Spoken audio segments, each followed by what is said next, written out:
Bom, olá, sejam todos muito bem-vindos. Essa semana nós vamos conversar sobre um livro maravilhoso e um livro que com certeza será usado como referência aqui no canal várias vezes. E quem está aqui há mais tempo sabe que sempre que eu digo que o livro será referência, ele de fato virá referência. Eu falo sobre ele em vários outros vídeos quando nós estamos comentando sobre outros livros.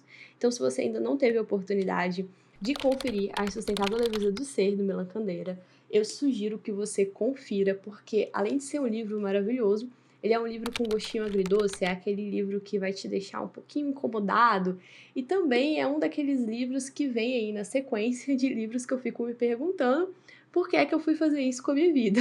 Porque nós lemos Crime e Castigo, Memórias do Subsolo do Dostoiévski, são todos livros pesados, livros que te fazem ficar refletindo assim durante alguns dias, e a mesma coisa acontece com A Insustentável Leveza do Ser.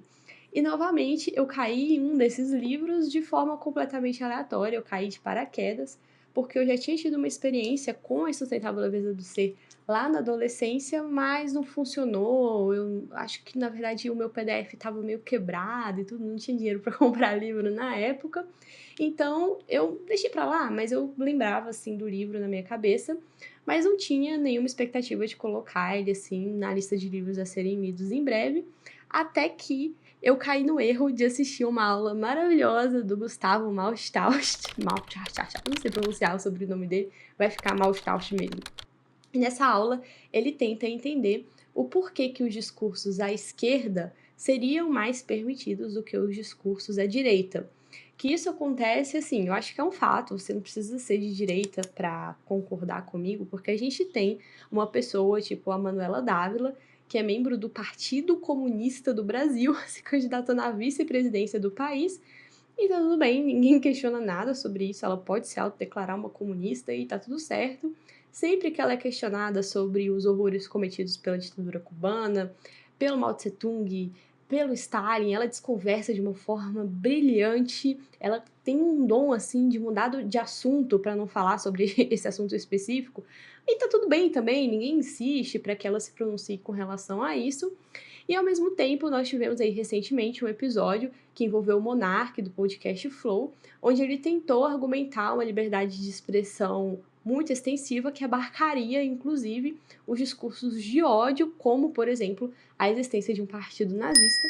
Ele foi completamente execrado, ele foi censurado, ele foi catapultado para fora da internet. E olha só, aqui eu não estou discutindo se ele deveria ter sido ou não catapultado, essa é uma outra conversa. O que eu estou colocando na balança é que, de fato, são dois discursos que partem de extremos e ambos têm tratamento diferente, então é isso que o Gustavo estava investigando naquela aula. Ele propõe algumas teorias diferentes e uma das teorias envolve o tal do kist totalitário que o Milan Kundera propõe aqui pra gente no final desse livro. E esse kist totalitário teria a ver com o ideal estético comunista que agradaria mais aos nossos corações do que o ideal estético capitalista. Então, sempre, a partir do momento que ele falou isso, eu fiquei assim, desesperada. Acendeu assim uma luzinha na minha cabeça. Eu falei, olha, eu preciso conferir o que que tem no Insustentável Leveza do Ser. Peguei essa edição aqui de capa dura só porque a edição de bolso da Companhia das Letras é uma edição ridícula. A capa é muito feita, mas a tradução é a mesma, sabe? Então, assim, caso você queira uma capa mais bonitinha, vá nessa daqui, que é uma edição bem bacana, de capa dura e tudo, mas dá na mesma. É só porque eu tenho esse negócio com capas esquisitas, como vocês bem sabem.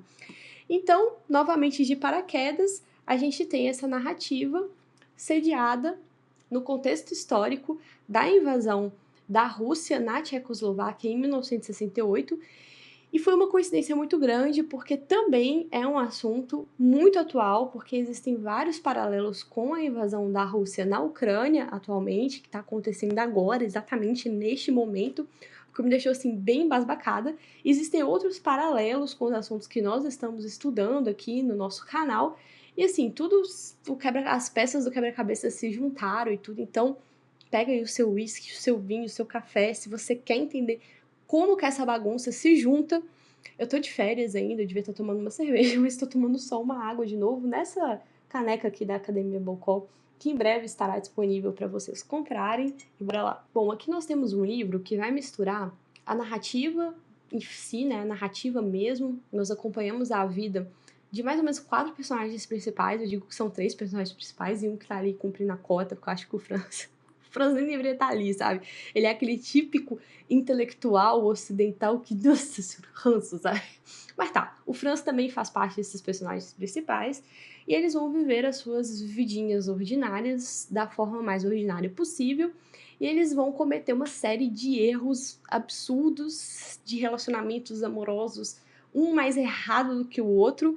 Eles vão ser engolidos por uma onda do destino, sei lá como chamar isso, o que vai te deixar com muita raiva, porque assim, ninguém consegue organizar a sua própria vida nesse romance aqui de uma forma decente, sabe? Parece que todos estão sendo atingidos assim por uma onda. Sabe quando você coloca os dominozinhos assim, e aí você cai com um dominó e todos os outros vão caindo? Parece que é isso que acontece na vida dessas pessoas, porque assim, algum dominó caiu lá na infância da galera e aí a onda começa a correr e ninguém consegue parar essa onda, meu Deus do céu. E, enfim, isso acontece o romance inteiro. Você sabe desde o início que as consequências finais desse imbróglio todo não serão consequências legais. Você sabe que todo mundo ali vai terminar infeliz pra caramba, porque assim, ninguém tá conseguindo encontrar um guia pra sua própria vida. E é isso que vai acontecer durante a narrativa, sem mais delongas. Mas, ao mesmo tempo que nós temos essa narrativa acontecendo, nós temos flashes dados pelo narrador de filosofia e flashes de política, ou seja, ao mesmo tempo que a gente tem esse livro de narrativas, a gente também tem um livro de filosofia política.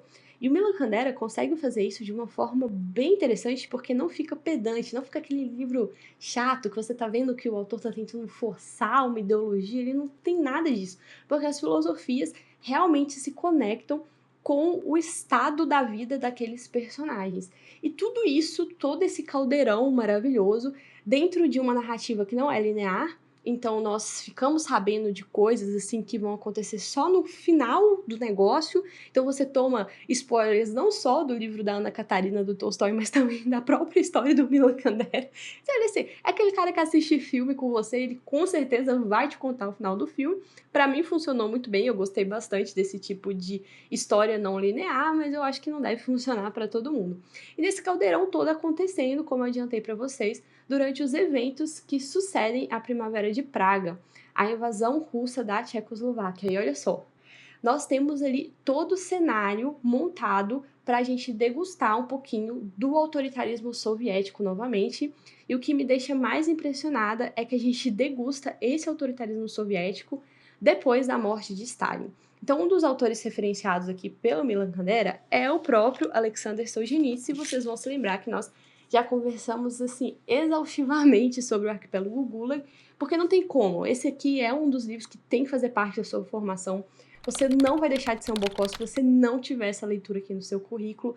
É impressionante como o Solzhenitsyn consegue colocar, misturar aqui a história da URSS desde 1917 com a história pessoal das pessoas que foram atingidas por esse sistema e como essa descrição aqui do Solzhenitsyn bate de forma muito assim, exata, muito perfeita com as outras descrições de pessoas que também viveram sob o jugo do regime soviético. Então a mesma coisa acontece. Aqui, como a gente já sabia a forma de funcionamento do regime soviético, assim que nós ficamos sabendo que a Rússia invade Praga, bom, a gente já sabe mais ou menos o que vai acontecer ali, a gente já sabe mais ou menos o que vai acontecer com aquela sociedade. Porque olha só, a Primavera de Praga, ela é inicialmente uma tentativa de afastar a Tchecoslováquia dos comandos centrais ali do Partido Central Comunista de Moscou. Então, o Alexander Dubček, que era uma espécie de primeiro-ministro, mas não é primeiro-ministro, é tipo primeiro-ministro do Partido Comunista de Praga. Então, vocês já sabem, assim, que o Partido Comunista espalhava suas células, assim, em torno dos países que ele comandava, inclusive Cuba. Vamos conversar sobre isso em breve. Então ele é eleito, apesar de ser um comunista, apesar de ter ligações com Moscou, ele tinha ligações com a inteligência da Tchecoslováquia, e ele estava tentando, assim, criar uma espécie de reforma que se afastasse do Partido Central de Moscou. É óbvio que não dá certo, é óbvio que o negócio vai por água abaixo e termina, finalmente, com o controle total da Tchecoslováquia pelo regime soviético. E é claro que isso vai impactar na vida de cada um dos personagens de uma forma muito diferente. E aqui eu vou pedir permissão para vocês para conversar, assim, não sendo clubista, mas já sendo, para conversar sobre as duas personagens principais mulheres. Cara, a forma que o Kandera estrutura essas personagens, uma forma muito maravilhosa, porque a gente tem a figura da Sabina, certo? Quando ele descreve a figura da Sabina, eu me lembrei imediatamente de uma das amantes do Don Draper em Mad Men, que ela é uma artista liberal, ela é liberal de forma sexual também e tudo. Ela tem um relacionamento com Thomas, que é um relacionamento livre. Ela não tem a pretensão de se tornar mulher dele, nem algo do tipo. E o próprio narrador adianta pra gente que a Sabina é uma pessoa de traições. Então ela começa, olha só, o pai dela é cristão, mas a obriga a entrar na juventude comunista por causa do medo da perseguição que os cristãos sofriam pelo regime soviético. Isso aqui é ponto batido de discussão no canal. É claro que um dos principais focos dos regimes comunistas é destruir qualquer tipo de religião tradicional. Então nós temos relatos aqui na Insustentável Leveza do Ser de igrejas maravilhosas, de igrejas enormes, milenares, que se transformaram assim em depósitos de nada, certo? Então, isso acontecia de forma frequente. As perseguições eram bastante intensivas na Rússia, mas também aconteciam nesses países satélites. Então, o pai dela, por medo, tentou inicialmente dar uma criação cristã, não deu certo, e jogou essa menina dentro da juventude comunista. E ela odiava aquele lugar, ela simplesmente odiava toda aquela tentativa de manipulação mental que a Rússia tentava impor na cabeça dela. Ela odiava a música alta que estava tocando, ela odiava as marchas, ela achava aquilo ali tudo brega, tudo feio. Aquela ideia de ideal do homem soviético também, para ela, completamente ridícula. Ela é mais ou menos, existe um paralelo interessante com a Sabrina, com relação ao Homem do Subsolo do Dostoiévski. E aqui a gente retoma, né, a genialidade do Dostoiévski, porque ele consegue prever que de fato isso aconteceria muito antes de qualquer sussurro de revolução comunista passar pela Rússia.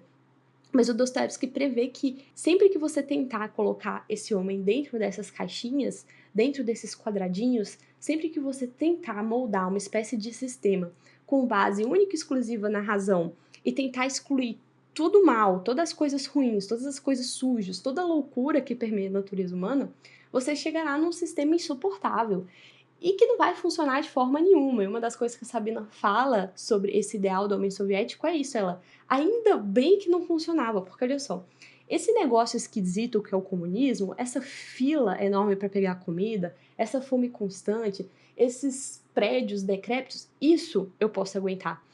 Esse ideal do homem soviético, se a gente realmente tivesse conseguido chegar nisso, aí sim as coisas teriam se tornado completamente sustentáveis. Então ela nunca conseguiu se adequar ali naquela sociedade. E a primeira traição dela foi com relação ao pai dela, e a partir daí ela vai fazendo uma série de traições. Eu queria conversar com vocês sobre um ponto específico. Olha só, esse livro tem várias filosofias por trás, dá pra gente falar assim sobre o eterno retorno do Nietzsche, tem várias outras filosofias lançadas aqui de forma clara, então aquela ideia do leve, do pesado e tudo. Nossa, tem muita coisa para ser falada. Mas eu queria focar com vocês no negócio. Será que a Sabina realmente conseguiu se desvencilhar da doutrinação soviética? Porque olha só, qual que é uma das principais características de uma sociedade dominada pelo regime comunista stalinista? O Solzhenitsyn já tinha avisado pra gente que a principal característica é a delação. Então, um dos principais instrumentos usados pelos comunistas é a delação como forma de vida. Então, eles transformam vizinhos em delatores, filhos em delatores dos pais e tudo. Então, tá todo mundo o tempo inteiro prestando informações para o Estado do que o seu vizinho está fazendo. E como consequência, olha só, nós temos a traição como forma de vida. Então todo mundo está super acostumado a trair os seus amigos, os seus familiares, a rejeitar antepassados, a rejeitar inclusive pais e mães vivos e tudo. E a gente percebe isso se refletir também na vida do Tomás, que é um médico super conceituado, mas que porque ele ousou, né, fazer um artiguinho ridículo em um jornal ridículo, dizendo que os comunistas não podiam dizer que eles não sabiam, porque não saber não pode ser uma desculpa para esse tipo de horror que aconteceu ali durante os genocídios da Segunda Guerra e sucessivamente. Ele fez um artigo nesse sentido, ele foi perseguido até a exaustão por causa desse artigo, e bastaria que ele, além de se retratar do artigo, denunciasse ali uma série de pessoas envolvidas com aquela publicação. E essa traição é tratada de forma completamente natural pelos colegas dele do hospital. Então, os colegas dizem, olha, tá tudo bem, sabe? Assina isso aqui, eventualmente eu também vou ter que assinar um negócio parecido e tudo. Então, ninguém mais percebe como sendo moralmente errado fazer um negócio. Então, a traição acaba correndo nas veias desse homem soviético. E pelo fato do Thomas não assinar esse papelzinho, ele é ostracizado da sociedade, ele acaba a sua vida dirigindo um carro, um caminhão, sei lá, para levar trabalhador para cortar cana ou algo do tipo, assim.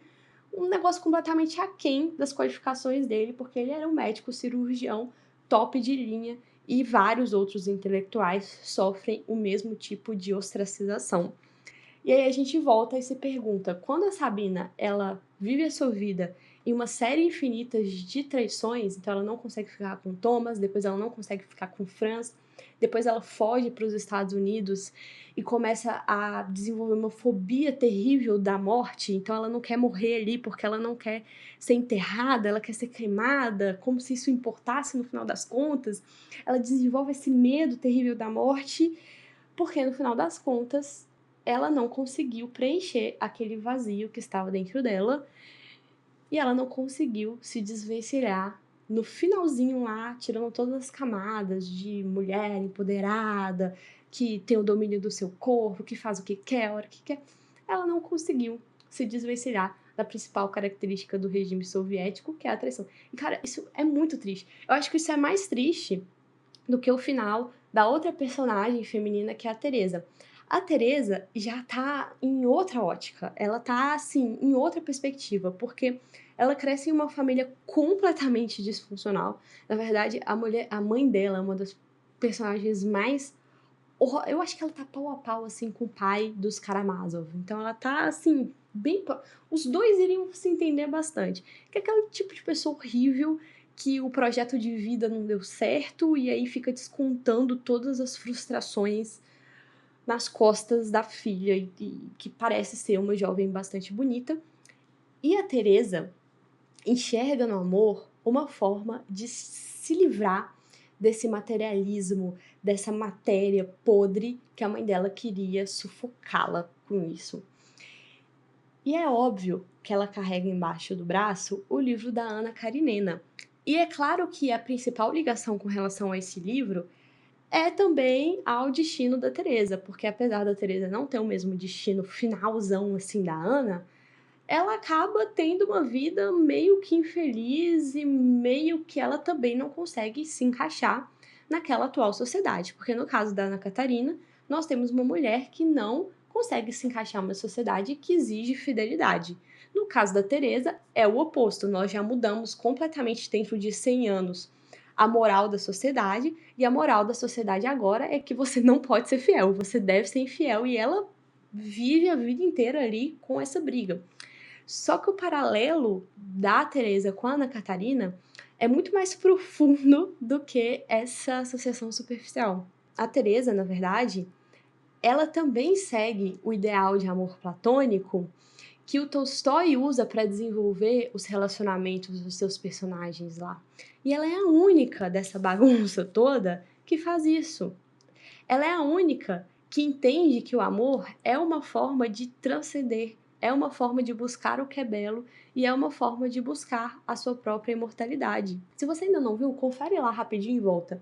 Vocês vão se lembrar que quando a gente conversou sobre a Ana Catarina, eu foquei especificamente nesse desenvolvimento do discurso, na verdade, do diálogo, do banquete do Platão, que é referenciado pelo Tolstói e é referenciado pelo Milan Kundera diretamente aqui. Mas o Milan, ele referencia um negócio diferente do Tolstói. Ele referencia um discurso do... Eu tive que pesquisar aqui, é o discurso do Aristófanes. A gente tem o discurso do Aristófanes, depois do Agatão, e depois culminando com o discurso do Sócrates. Então, o Kandera referencia esse discurso dizendo que, se referenciando àquele mito de criação humana, onde nós inicialmente teríamos 2 cabeças, 4 braços, 2 pernas. Esse mito se tornou muito popular, eu acho, no Ocidente, porque eu acho que é bonito pensar assim. E aí nós nos tornamos algum tipo de ameaça ali para os deuses. A gente sabe que os deuses gregos eram bastante vingativos, e eles simplesmente nos dividem em 2 e nos condenam a passar o resto das nossas vidas procurando as nossas outras metades. O Kandera referencia esse mito, mas a gente sabe que esse mito ainda não dá conta de toda a profundidade da ideia da natureza do amor para Sócrates, mas ele já começa a se aprofundar quando ele parte do pressuposto de uma ideia de ambiguidade, de uma ideia de algo que tem 2 lados. E é exatamente assim que o Platão enxerga a natureza do amor.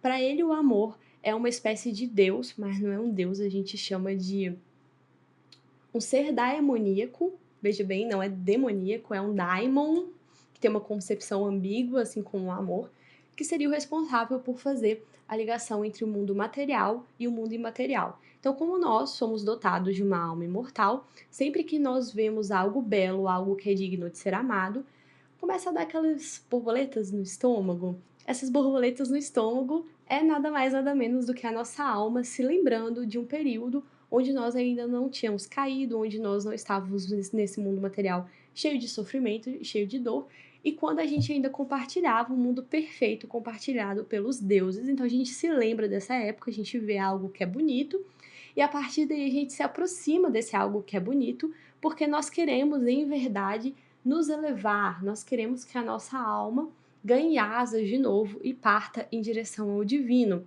E pode dar muito certo essa aproximação, como pode dar muito errado. A gente já viu que também o Sócrates prevê, o Sócrates, Platão, prevê a possibilidade do amor dar muito errado, exatamente porque tudo depende da forma que essa aproximação é feita. Então, tanto a gente pode ter o amor como uma elevação da alma ao divino, quanto a gente pode ter o amor como um rebaixamento da alma e condenar você a ficar passando ali 10 mil anos girando ao redor da Terra sem destino específico. E aí nós podemos até nos questionar se a Teresa conseguiu elevar a sua alma em relação ao divino, mas o que não dá para ser questionado é que ela e o Thomas estão em níveis muito diferentes de concepção do amor. Porque o Platão hierarquiza os níveis de amor. Então ele começa dizendo que o nível mais baixo é essa paixão pelos corpos, essa necessidade que os homens têm de procurar outros corpos, achando que aquilo ali seria o suficiente para a satisfação da sua alma, só que eventualmente ele deveria perceber que todos os corpos são mais ou menos iguais, né? O Thomas nunca percebe, coitado. E a Teresa já está aqui no último nível. Então nós temos pessoas que têm concepções de amor absolutamente incompatíveis, veja bem. Isso a gente começa a perceber desde a forma que eles enxergam os seus respectivos encontros. A Teresa acha que encontrar com o Tomás foi uma série de coincidências muito bonitas, a música do Beethoven tocando, Tomás lendo o livro, enquanto o Tomás acha que foi uma série de acasos que poderiam muito bem ter sido evitados. Então ela só estava ali na vida dele porque sabe-se lá por quê. Então, assim, terrível. Então, a gente tem um casal que não deveria estar junto, um casal que não tá se bicando, e isso é a raiz de toda a tragédia do negócio. E o Kandera explora essa dualidade entre a alma e a matéria de uma forma muito bonita. Olha o que ele diz.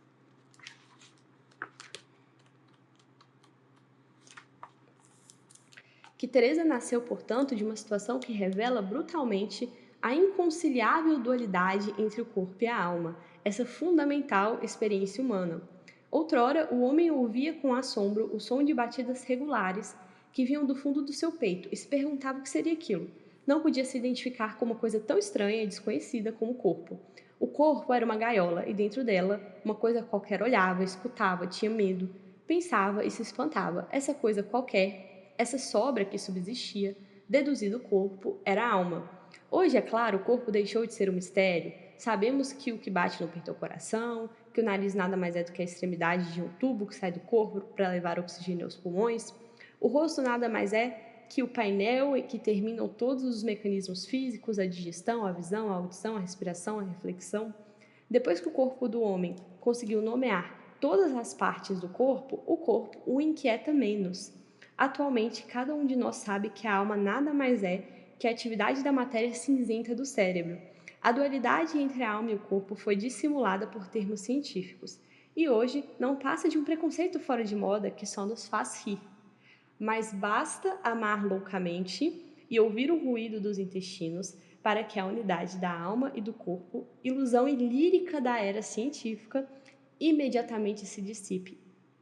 Recapitulando, basta que você ame loucamente ou que você ouça o ruído dos intestinos, porque ele desenvolve aqui a ideia de que a merda é incompatível com o divino, mas vamos deixar essa ideia pra lá, essa ideia nojenta pra lá. Basta que você ame loucamente, basta que a sua alma bata ali as suas asinhas em direção ao divino, para que você perceba que essa ideia de corpo como sendo só uma matéria que vai morrer ali, que não vai ter mais nada depois daquilo, é uma ilusão ilírica da era científica que imediatamente se dissipe. E eu acho que essa ideia da separação do corpo e da alma, aqui elaborada pelo Kandera, é uma ideia que explica, que vai acabar explicando, né, no final, a concepção dele do Kist, do ideal estético que consubstancia o Kist. Nós vamos fazer um vídeo específico para a gente conversar sobre esse ideal estético do Kist, porque ele está muito ligado com aquela ideia que nós já conversamos aqui, da busca pelo paraíso perdido.